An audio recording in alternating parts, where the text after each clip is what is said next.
बेताल बहुत चालाक था। बार बार विक्रमादित्य के हाथ से निकल जाया करता था, जाकर के फिर से पेड़ पर जाकर के लटक जाता था।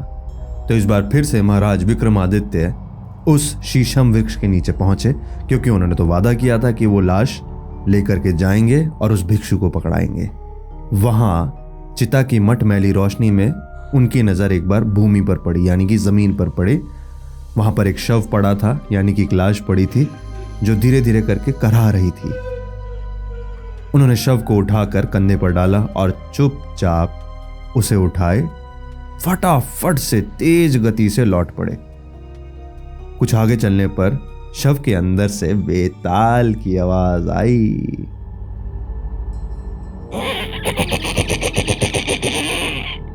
राजन, कैसे हो? फिर से आ गए मेरे पास। लगता है तुम्हारी मेरे से कुछ प्रीति हो गई है। तुम तो अत्यंत अनुचित क्लेश में ही पड़ गए हो, इसलिए कुछ कह नहीं रहे। इसीलिए तुम्हारे मनोरंजन के लिए मैं तुम्हें एक कहानी सुनाना चाहता हूँ। सुनोगे ना राजन? बोलो।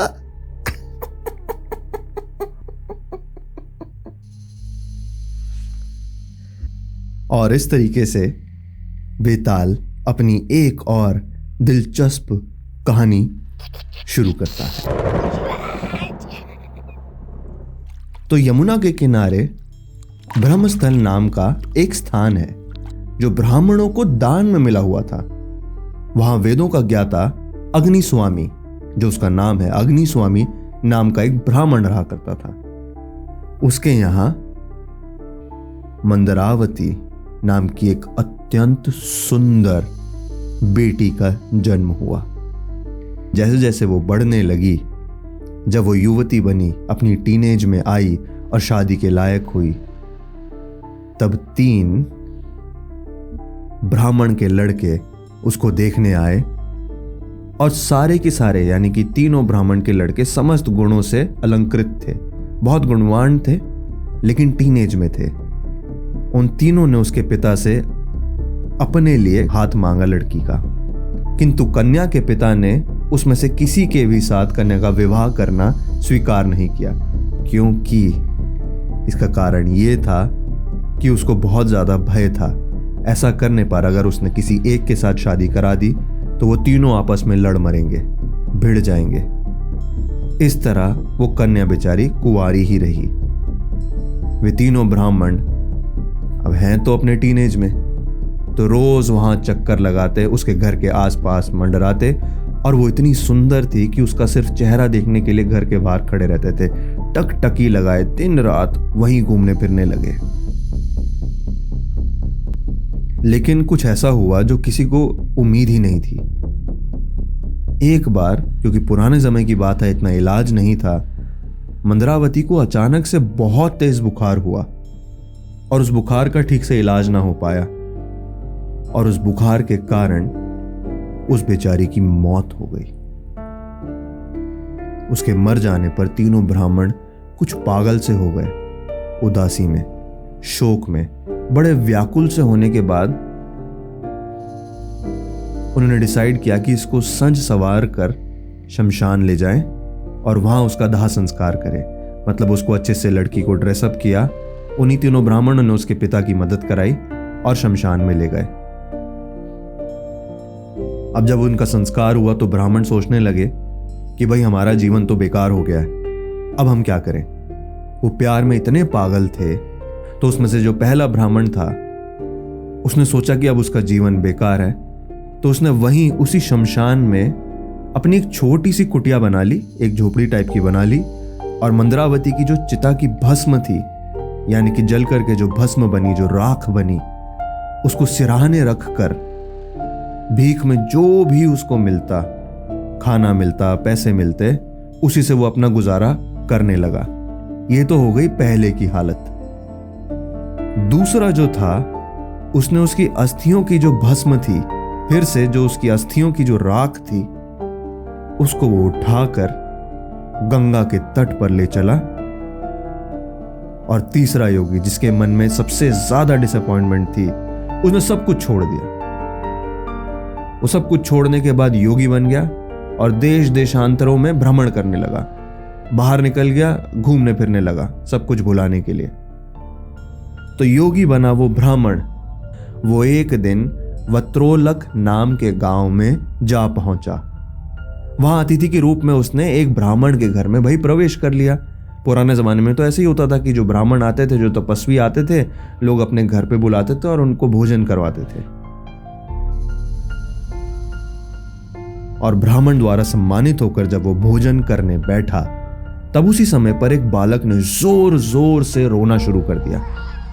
बहुत बहलाने के बाद, फुसलाने के बाद उसकी मदर ने उसको बहलाया, फुसलाया, उसके फादर ने उसको फुसलाया। माता पिता के ना मानने पर भी जब वो बालक बिल्कुल चुप ही ना हुआ, तो घर की मालकिन ने उसे गुस्से में आकर के अपने हाथों में उठाया और जलती हुई आग में फेंक दिया।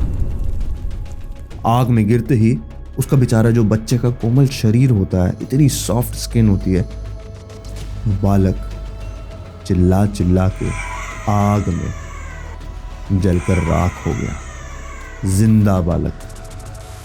और ये सब देखकर वो जो योगी था, उसका तो दिमाग खराब हो गया। उसके आंखों में यकीन ही नहीं आया कि भाई कैसे इन्होंने अपने बच्चे को आग में फेंक दिया।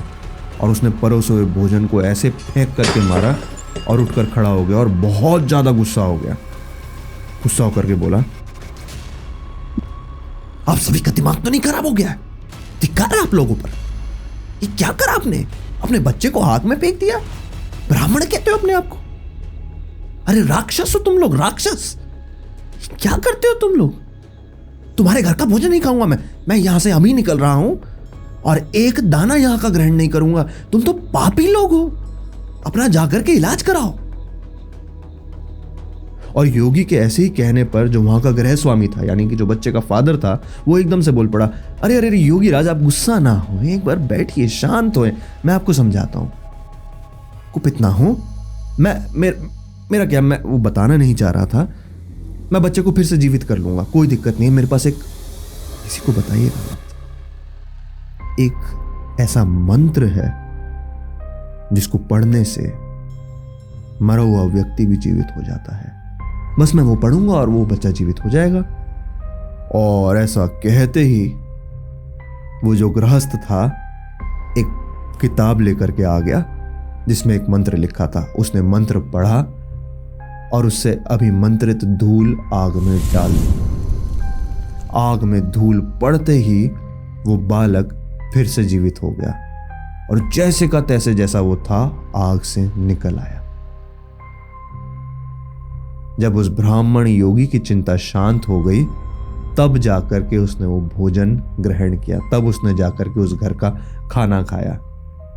और अब उस गृहस्थ ने उस पुस्तिका को, यानी कि जो किताब थी, उसको बांधकर फटाफट से खूंटी पर टांग दिया, क्योंकि वो मंत्र बहुत इंपॉर्टेंट था। और भोजन करके योगी के साथ वहीं पर सो गया। इस व्यक्ति के सोने के बाद जो योगी ब्राह्मण था वो चुपचाप उठा। अब आप भी वही सोच रहे हैं जो मैं सोच रहा हूं, जो ये ब्राह्मण सोच रहा है। उसके दिमाग में एक जबरदस्त तरकीब सूझी, आइडिया आया। उसने अपनी प्रिया को जीवित करने की इच्छा की। उसने सोचा, जिस लड़की से वो प्यार करता था, अगर वो इस मंत्र का सही तरीके से इस्तेमाल करे तो वो उसको जीवित कर देगा। वो फिर से उस लड़की को मृत्यु से वापस ले जा करके जीवित कर डालेगा। तो उसने चुपचाप, डरते डरते वो पुस्तक, वो किताब खूंटी से उतार ली, छुरा करके चुपचाप तेजी से बाहर निकला, भाग गया वहां से। रात दिन चलता रहा, बिना रुके, बिना कुछ खाए, बिना कुछ पिए। और वो योगी उस जगह जहां करके पहुंचा जहां पर उस लड़की की लाश को जलाया गया था। और वहां पहुंचते ही वो क्या देखता है कि वो जो दूसरा ब्राह्मण था वो वहीं पर था, जो मंदरावती की अस्थियों को लेकर गंगा में डालने गया था। उसको वहां जाकर के मिलता है, सेम जगह पर।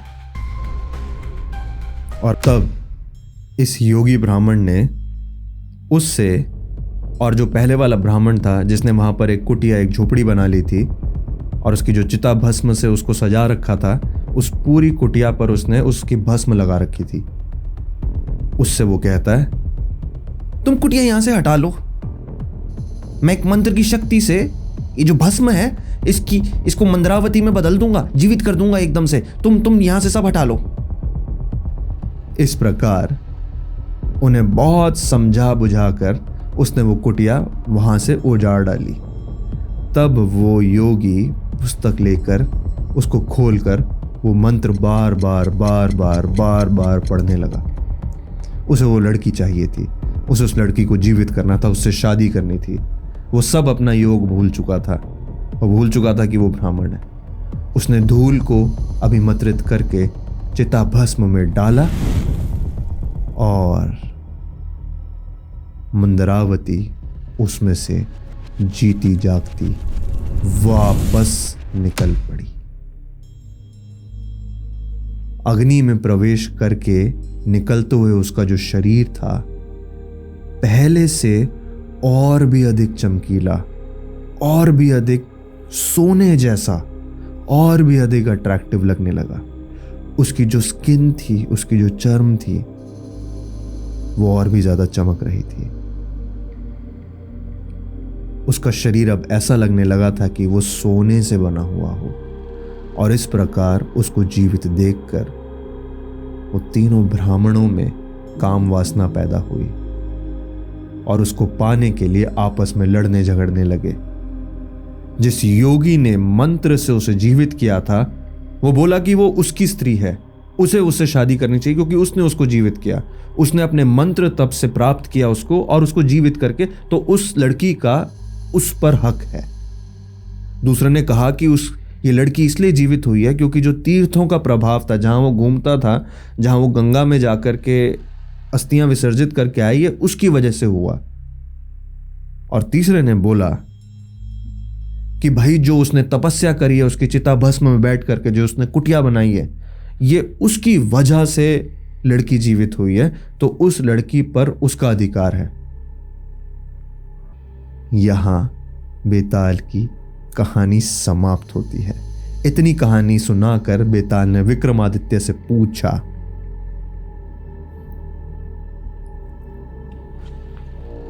राजन,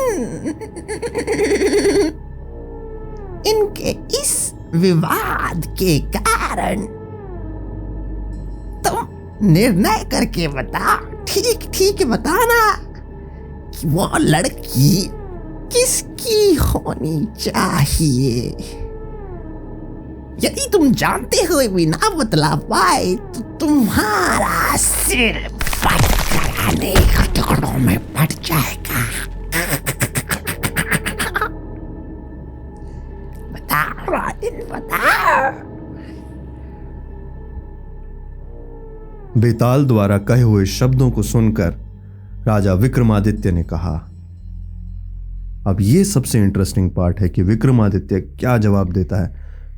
यहां पर आप अपनी वीडियो पॉज करके, अपनी ऑडियो पॉज करके सोच सकते हैं कि आपके हिसाब से उस लड़की की किस ब्राह्मण से शादी होनी चाहिए थी।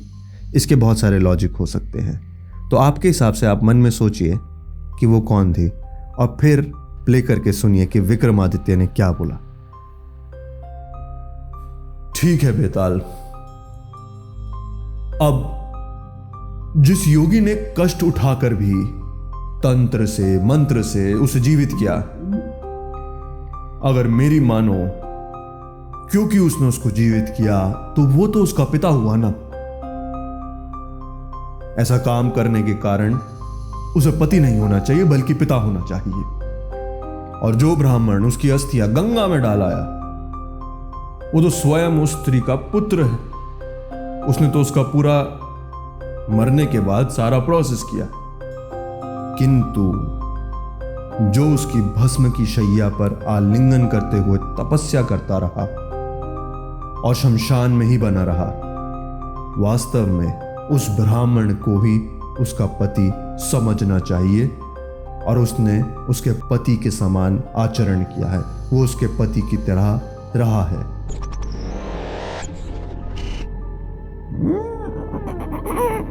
तूने ठीक उत्तर दे दिया राजन, किंतु ऐसा करके तूने अपना मान भंग कर दिया, इसलिए मैं चला वापस अपने स्थान पर। ये कहकर बेताल उसके कंधे पर उतरकर लोप हो गया, उड़ गया। राजा ने भिक्षु के पास ले जाने के लिए, उसे फिर से पाने के लिए कमर कसी, क्योंकि धीर वृत्ति वाले लोग प्राण देकर भी अपने दिए हुए वचन की रक्षा करते हैं।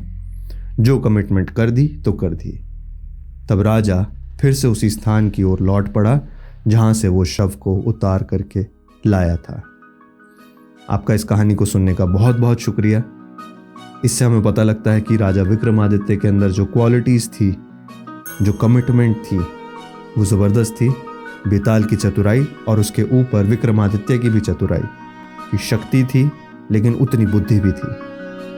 आप कमेंट करके बताइए आपको ये कहानी कैसी लगी। आप किस तरह की और कहानियाँ सुनना चाहेंगे, हमें ज़रूर कमेंट में लिख करके बताएं। पसंद आई तो लाइक करें और अपने दोस्तों के साथ, अपनी फैमिली के साथ शेयर करें। आपका बहुत बहुत शुक्रिया।